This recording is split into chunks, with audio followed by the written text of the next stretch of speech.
மத்திய சப்ரகமுவ மற்றும் மேல் மாகாணங்களிலும் அத்துடன் காலி மற்றும் மாத்தறை மாவட்டங்களிலும் அடிக்கடி மழை பெய்யக்கூடும்.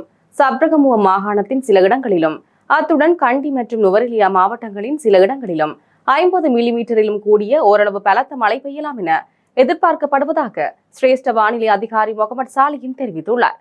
மேலும் வடமேல் மாகாணத்திலும் அத்துடன் கம்பாந்தோட்டை மாவட்டத்திலும் இடைக்கிடையே மழை பெய்யக்கூடும். மத்திய மலை பிராந்தியத்தின் மேற்கு சரிவுகளிலும் வடக்கு வடமத்திய மேல் மற்றும் வடமேல் மாகாணங்களிலும் அத்துடன் திருகோணமலை மற்றும் கம்பாந்தோட்டை மாவட்டங்களிலும் மணித்தியாலத்திற்கு சுமார் 40 தொடக்கம் 50 கிலோமீட்டர் வேகத்தில் அடிக்கடி பலத்த காற்று வீசக்கூடும்.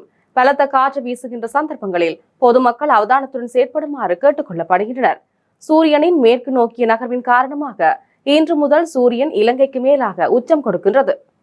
இதன் அடிப்படையில் இன்று மதியம் சுமார் 12-11 மணி அளவில் நாகதீபம், பூனேரி, மணல்காடு மற்றும் அலியாவெலச போன்ற இடங்களுக்கு மேலாக சூரியன் உச்சம் கொடுக்கின்றது.